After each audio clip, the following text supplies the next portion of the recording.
Assalamu alaikum, you're watching Views and News and I'm Faisal Rehman live from our Islamabad studios. Today we'll be talking about a very important visit of the Prime Minister to Saudi Arabia along with senior delegation that includes the Chief of Army Staff as well as the senior ministers also.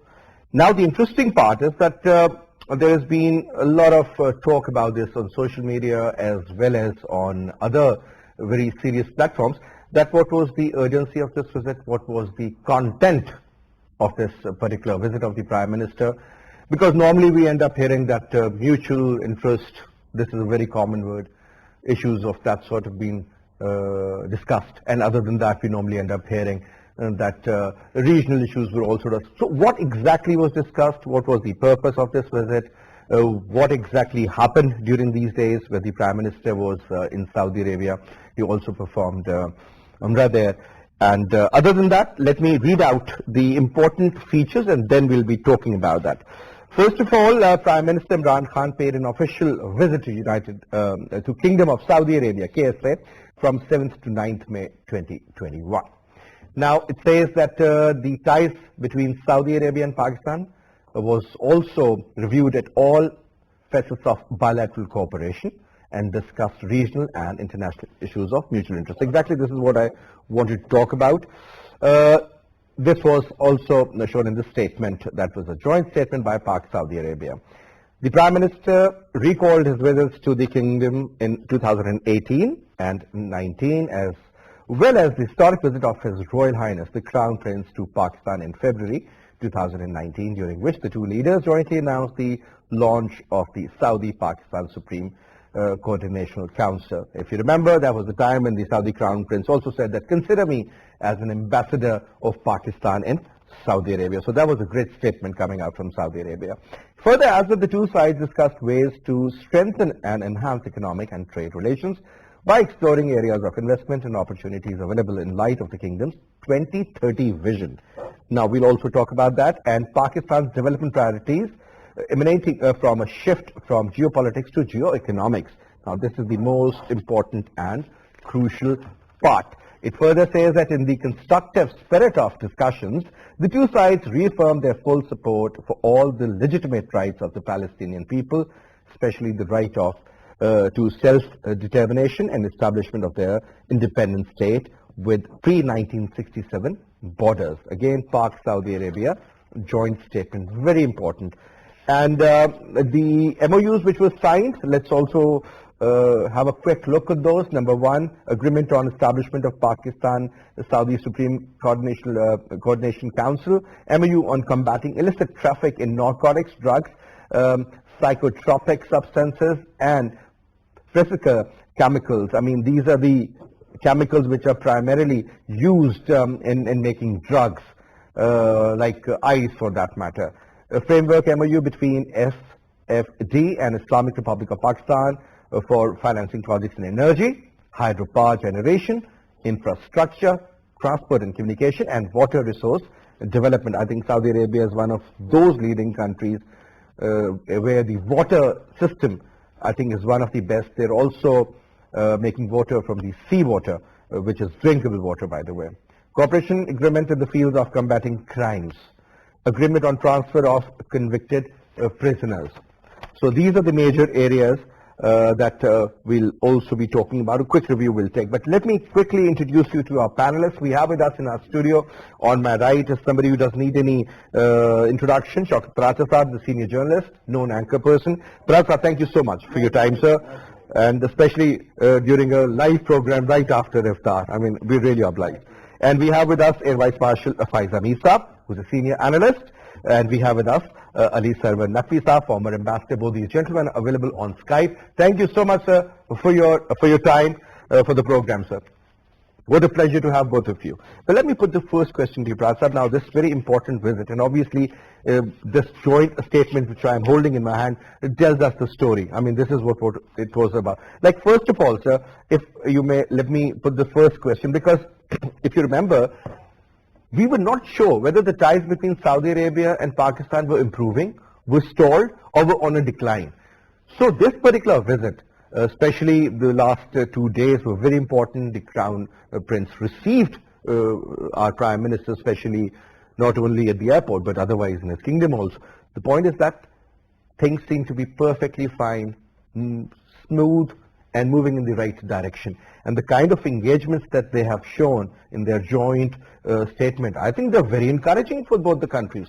Your take, sir? Thank you very much. Indeed, this has been a very important visit, not only from the perspective of the Kingdom of Saudi Arabia, rather from the perspective of Pakistan.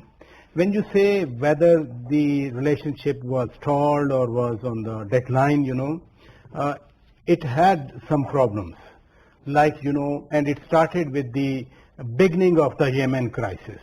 The moment, Yemen crisis started, Pakistan did not come up to the expectations of Kingdom of Saudi Arabia, and we did not dispatch the troops. There were some problems. But those problems were solved even, the Saudi Arabian authorities or the people over there, they did not, take it personal, because when Prime Minister Imran Khan came to power, there was an offer, or rather they deposited $3 billion and then, oil facility on deferred payments, This so did we, by the way. This visit, in fact, has opened new vistas for Pakistan and Saudi Arabia. For example, first time the relationship is given an institutional framework. Although there is no parallel of relationship between Saudi Arabia and Pakistan, there is no other parallel all over the world. The relationship between Saudi Arabia and Pakistan is exemplary. It cannot be equated with any other relationship. Be it, for example, nuclear related sanctions on Pakistan back in 1998. Or, throughout of the history, Saudi Arabia has been part and parcel of Pakistan in friendship, in brotherhood, in fraternity. Always. When Prime Minister was going there, Army Chief and other military leadership, they were in the advance team. So the ground was made by Army Chief General Qamar Javed Bajwa, who held various meetings with his counterparts, and including most likely, I think his talks would be more inclined towards security, regional issues like Afghanistan for that matter.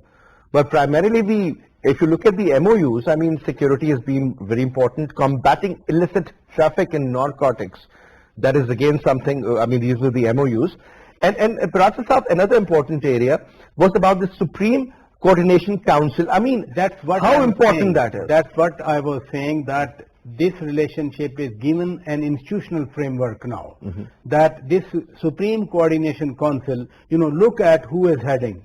Crown Prince, His Highness, His Royal Highness Mohammed bin Salman himself will be co-chairing. Highest level. Here, Prime Minister of Pakistan, he will be chairing. Then it has, to my understanding, it has three components. One is political and security, that is headed by the two foreign ministers. That Foreign Minister of Pakistan and Foreign Minister of Royal Kingdom of Saudi Arabia, they will be chairing this component. Okay. The second component is economic and trade relations, and that will be chaired by the finance ministers of the two countries. The third one is social and cultural relations, and this will be chaired by your minister, Minister for Information from this side and Minister for Information from their side. So these three components, the groups, working groups or segments, they will be interacting with each other, and they will come up with concrete measures, concrete proposals, concrete suggestions, concrete plan of actions that will be signed by these ministers, and then will be put when this Supreme And perhaps another good news is so many prisoners who were there, they've also been released. That is great news also. Never forget that $500 million, the Saudi Development Fund, they have also agreed to invest in different projects in Pakistan. This is official. This is not part of the joint statement, but this is also official.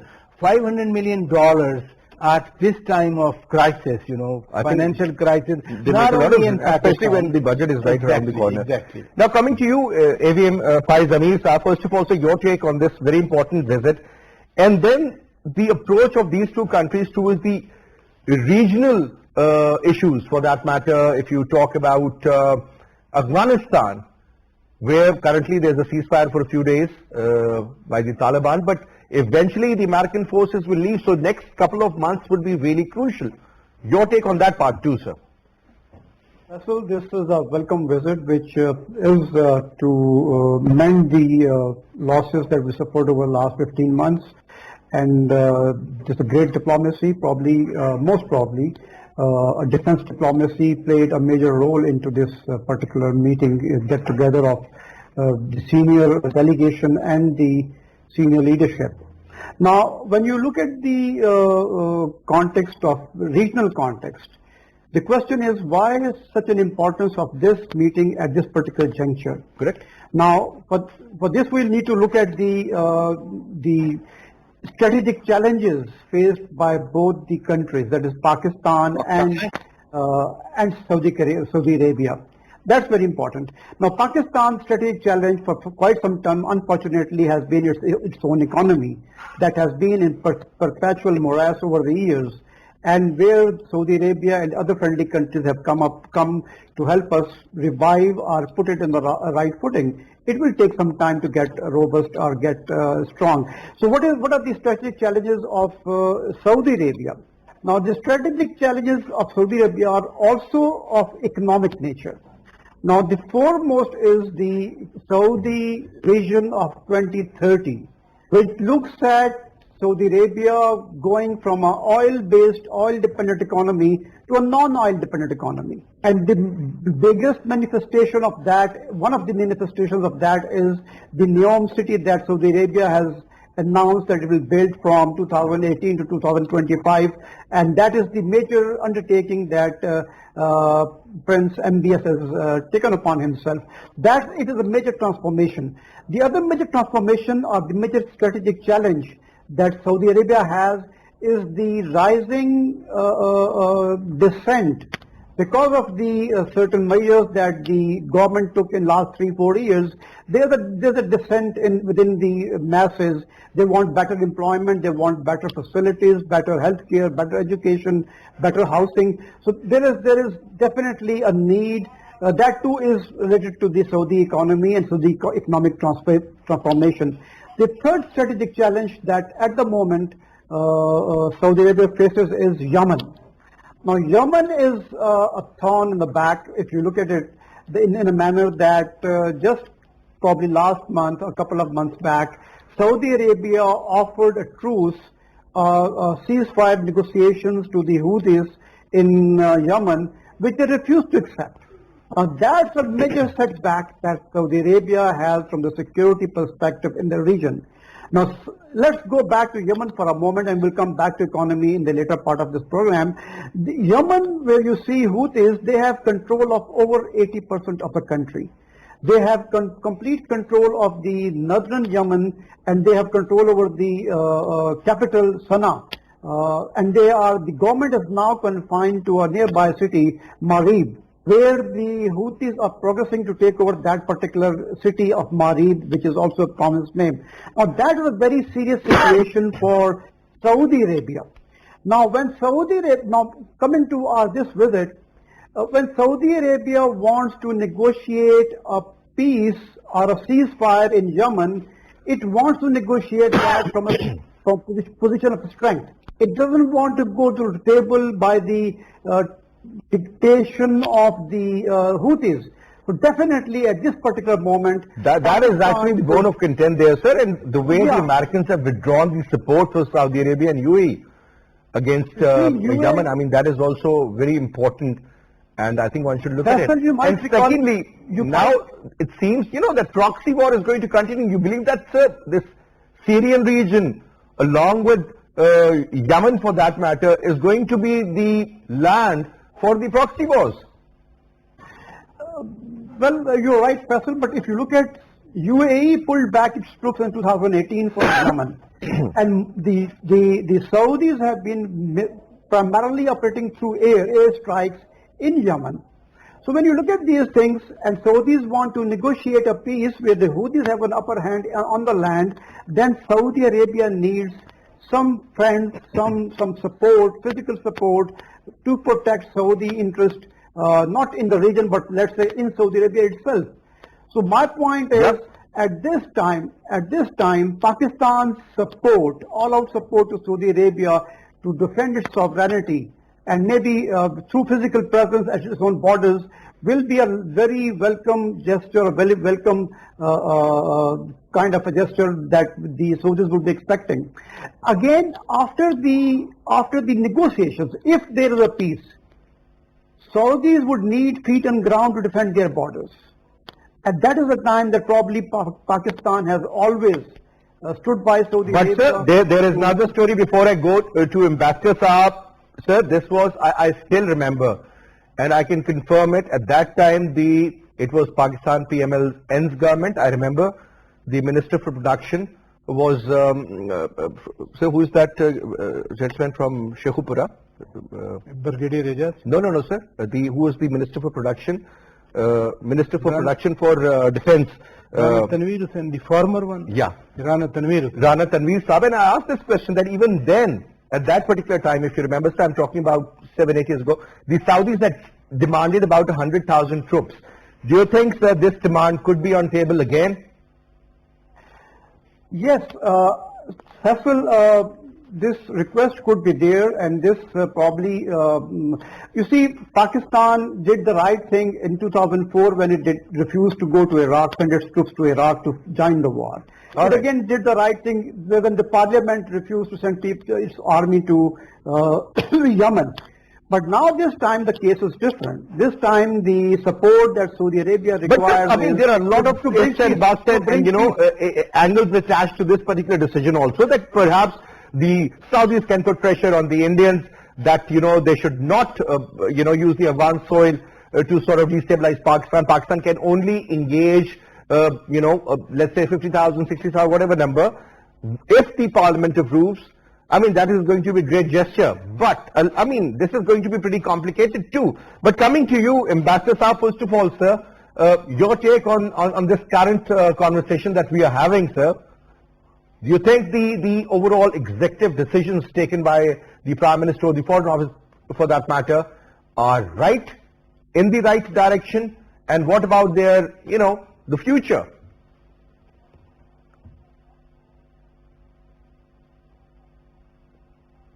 Sir, if you could switch on your mic, Ambassador Saab, it's mute, I guess. Hello, can you hear me? I can hear you now, sir. Please, thank you. I think this is a very interesting time for our bilateral relations with Saudi Arabia, which has been a long-lasting and a very close bond of friendship and cooperation. In the first place, this is a very opportune time for the two countries to review their relations and to reach new understandings. Because of a number of reasons. Saudi Arabia is now trying to make peace in the region. It has already had a meeting with the Gulf Cooperation Council, and the isolation of Qatar has been now changed to interaction with Qatar. Secondly, even with Iran, Saudi Arabia has been making overtures of opening discussions. And in regard to Yemen, Saudi Arabia is also looking at some way of de-escalating the tension. So this is an opportune time for Pakistan to go and talk to them about the things that we have been saying for a long time, but which were not regarded. This was disregarded by the Saudis on earlier occasions. Secondly, this is a maturing of our relationship. We have both gone through various kinds of problems, some tension, some reservations, and now the revival of goodwill and close cooperation as envisaged in the joint statement is, I think, a much more mature bilateral status of our relationship and of our discussions than has been the case before. The establishment of the Supreme Coordination Council, I think, is a very good idea. This happens only when you have a very special relationship. Is it some sort of a coordination committee, sir, that we have with Turkey also? Yes. Almost on similar lines. Yes. Yeah. And we have done it in the past with some countries, but very rarely and for very special reasons. Now, the second is that we have this immediate Saudi assistance in regard to the Saudi Development Fund that has been established for our workers and for our needy people and for social development. And the third is that the Saudi government and the Crown Prince have shown particular interest in Pakistan after a long while. So there was in the early days of the Crown Prince's ascendancy, there were these kinds of steps taken when the Crown Prince came to Pakistan, but in the interim there have been some hesitations and withdrawals. So this is a reassertion of goodwill, of close cooperation, of the intent to work together again. All right. Now, sir, talking about the Saudi vision for 2030. So there are a lot of remittance coming in from Saudi Arabia, as we all know, and Pakistan really depends on those.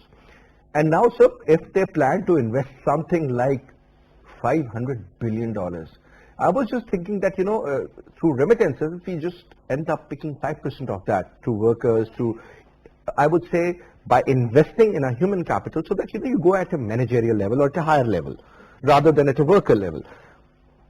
Pakistan can really benefit from that, A. And secondly, Paracha Saab, another important factor is, since AVM Saab and also Ambassador Saab mentioned that, their economy was dependent on oil and they got the brand. Now they are moving towards tourism, and that's what it's not going to be only about pilgrims. It is going to be about sightseeing, historical places in Saudi Arabia, and we all know it's a huge country. They have a great infrastructure also. Hoteling would take place and so much more. Saudi Arabia is going to transform. So Saudi's transformation, how can we cash on that? I think that's very important aspect. At the moment, over $20 billion of remittances. Yes. Around 80% comes from the kingdom, okay? And that is the earning. Yes. Basically, the remittances now cross our total exports, in many areas, that the national income from the remittances is higher than the country's export, Absolutely. So that should be the bottom line, that how important this remittances is. When this Pakistanis workers, migration to Saudi Arabia started, they were the days or the years of initial development, that due to the massive petrodollars, they were building roads, building highways, infrastructure, With the passage of time, this Vision 2030 has come up. And this Vision 2030 is aimed at totally changing the image, the character, and altogether giving a new look to Kingdom of Saudi Arabia. This is like branding New Saudi Arabia. New Saudi Arabia. And where, these non-skilled workers there will not be much room for them. Absolutely. They will need skilled, semi-skilled, highly tech, immigrants or workers, whatever you call.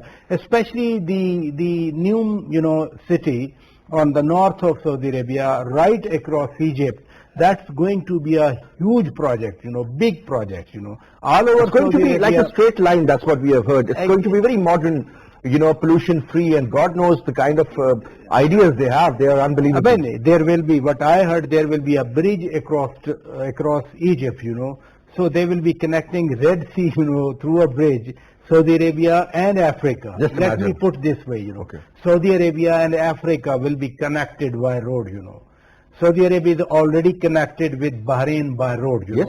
So this connectivity is the mobility for economy, further mobility for economy. When high-tech infrastructure is there, the vision, I don't think the non-skilled labor could survive, Sir, after non-skilled labor 2030, cannot survive anywhere other than Pakistan, to be very honest. Now things are getting so automated here also, What even we in need, construction. so what we need, if we want to receive such huge amount of remittances from the kingdom, Start we working need now.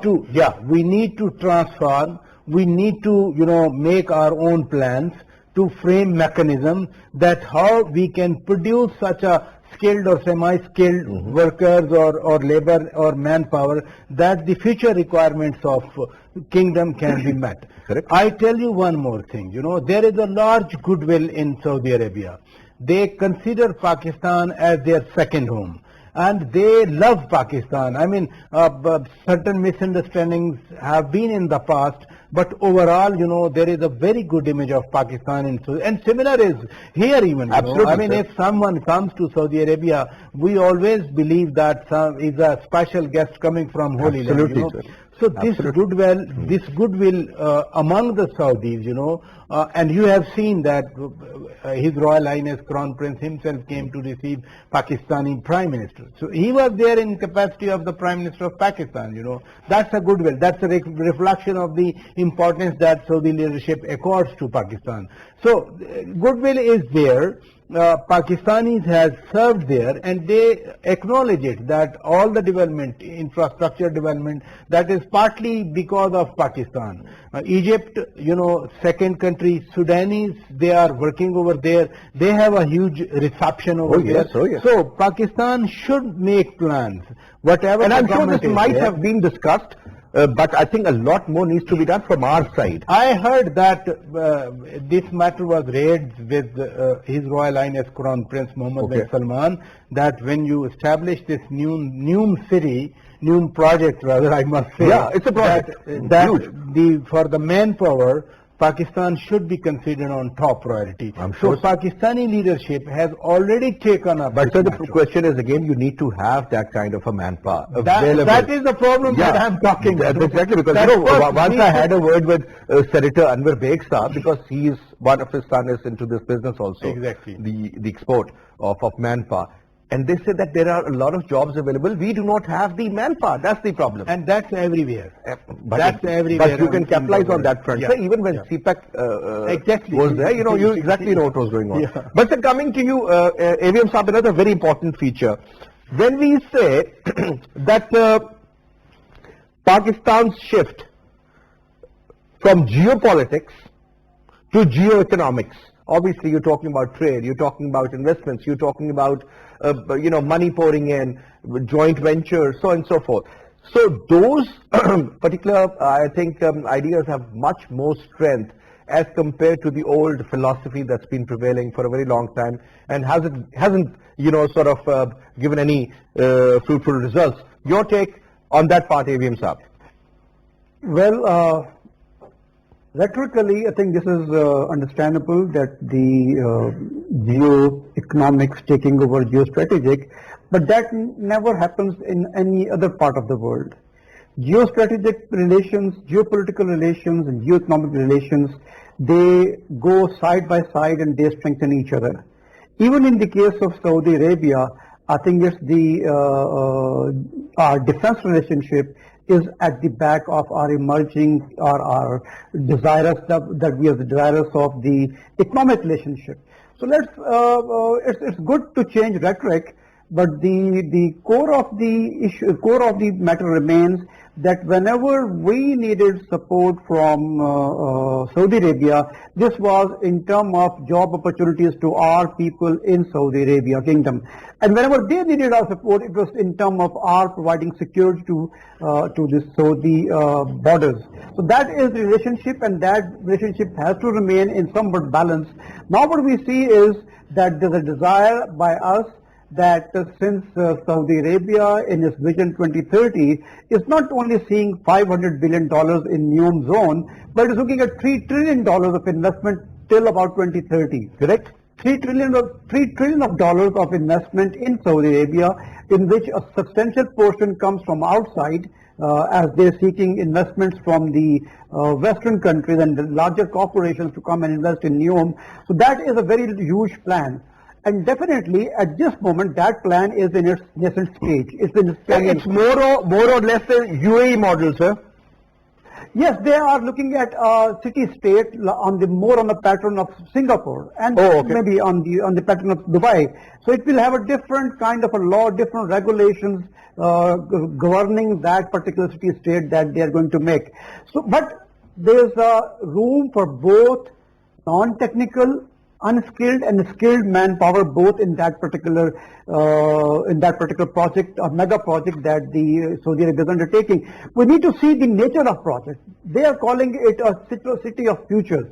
New is a Greek word, new, and M is for mustaqbil, future.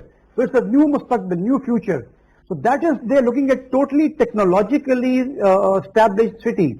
And where they are offering the leading technologically leading companies, corporations from all over the world to come and establish their headquarters over there. They've even asked the companies that are operating in Saudi Arabia to bring their regional headquarters into Saudi Arabia. So that is the kind of transformation that Saudi Arabia is looking at. Absolutely. To obviously, so people have seen Dubai transform in a matter of 25, 30 years, sir, from a desert to what we see now.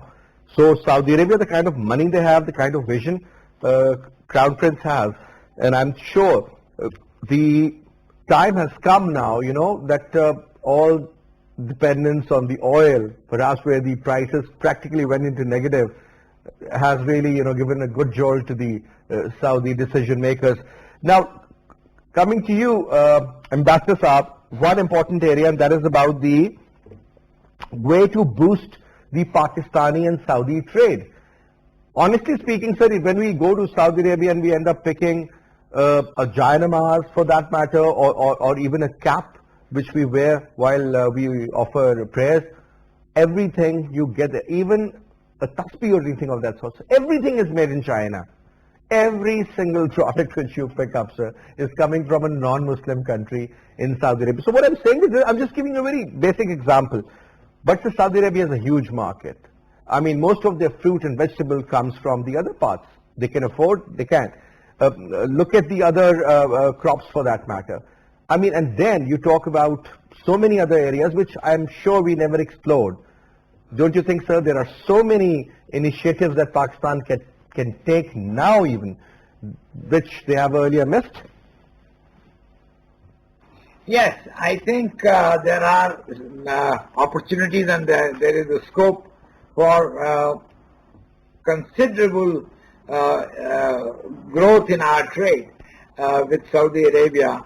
And you have given the example of the fresh produce. I think if we can organize ourselves in a manner that we can market our agriculture products, particularly products like fruits and vegetables. You know, when I was in Jordan, they have a small arable area in the Jordan Valley, and some of the farmers, one of them was a former Prime Minister, Mr. Zaid Rifai, who took us to his farm, and he said that we produce citrus fruits and vegetables which we package in the crates after sorting them out, and they reach Sainsbury's in London in 4 hours time.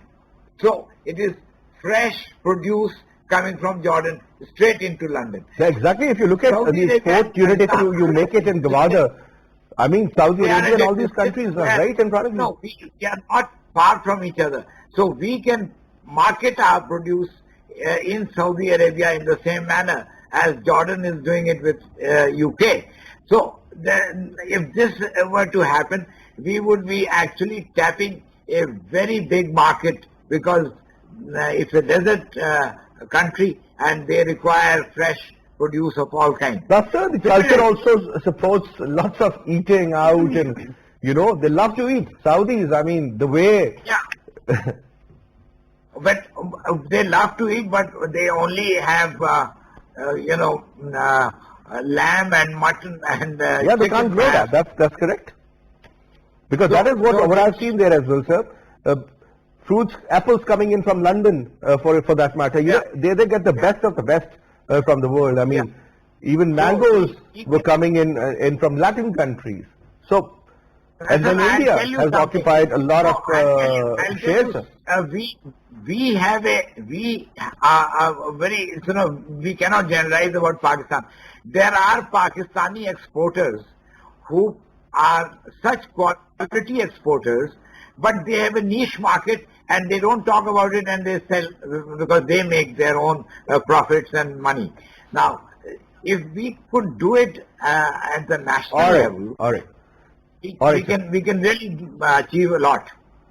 I think other than the food producer, there's so much more that we can do and we can learn from, because you know, sir, the future is all about people with a lot of skills, and even the way automation is taking place, the way even fishing is being done, sir, the way we do it. For example, agriculture.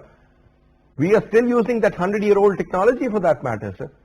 And look at the per acre yield. I mean, there is so much that can be done. I seriously believe that there is so much of potential. And then we always talk about Saudi largesse and Saudi support to Pakistan, remittances and this and that. We never make the point that our workers are the mainstay of the Saudi economy. I mean, now it has been already also shared by Indians and Bangladeshis, but by and large Pakistani workers in Saudi Arabia and in UAE have provided the mainstay to their economy. So we have made a contribution to Saudi Arabia. If they pay us for it, that's fine, they should, but it is also they should also acknowledge the role we have played in making their whole country run. All right. Now, sir, since I'm just left with 3 minutes, a quick comment, sir. Doctors, engineers, professors. Absolutely. I totally agree with you, sir. Absolutely. A quick comment from you, Pracha Saab, and that is about the future course of action, sir. Because normally there has been a very clear-cut school of thought that says that a step towards Saudi Arabia means a step away from Iran. And I think Pakistan has done brilliantly well during the last years, that we have tried to create a balance and equilibrium between the two, and they have understood how to move forward now. I told you that the friendship or relationship with Saudi Arabia is unparalleled. It has no alternative, you know, that I cannot compare any relationship of Pakistan with that of Saudi Arabia. This is one thing. The other is that Crown Prince, His Royal Highness Mohammed bin Salman, he has given a vision of peace in the region, coexistence in the region, that he has reached out to Iran, you know, and Iran has also done well. They have also welcomed, you know, the gestures given by Crown Prince Mohammed bin Salman. Similarly, they are also reaching out to Turkey, you know. With Qatar, they have already established, you know, their normalization. Do you think Pakistan has played some sort of a role in bringing Turkey and Saudi Arabia together? I think Pakistan has always been in that. Pakistan has always been very supportive of this idea. Yes. Supportive because, I mean, these are the brother countries, you know. For example, for Qatar, Pakistan and Turkey, they have played, Pakistan and Kuwait, they have played a wonderful role. The Amir of Kuwait has particularly been very instrumental in bringing together and bridging the gap between Qatar and Saudi Arabia. So Pakistan also contributed to it. The Al Sabah family. Al Sabah family. Then with Iran, the former Prime Minister Mia Mohammad Nawaz Sharif and former Army Chief General Rahil Sharif, they visited Riyadh and Tehran. Similarly, Prime Minister Imran Khan and Army Chief General Qamar Javed Bajwa, they have been also doing this. So Pakistan has been pursuing a policy of peace, policy of coexistence, because Iran and Saudi Arabia or the rest of the GCC members, they had a problem, problem in a way that All right. in one visit I was also traveling with Pakistani leadership.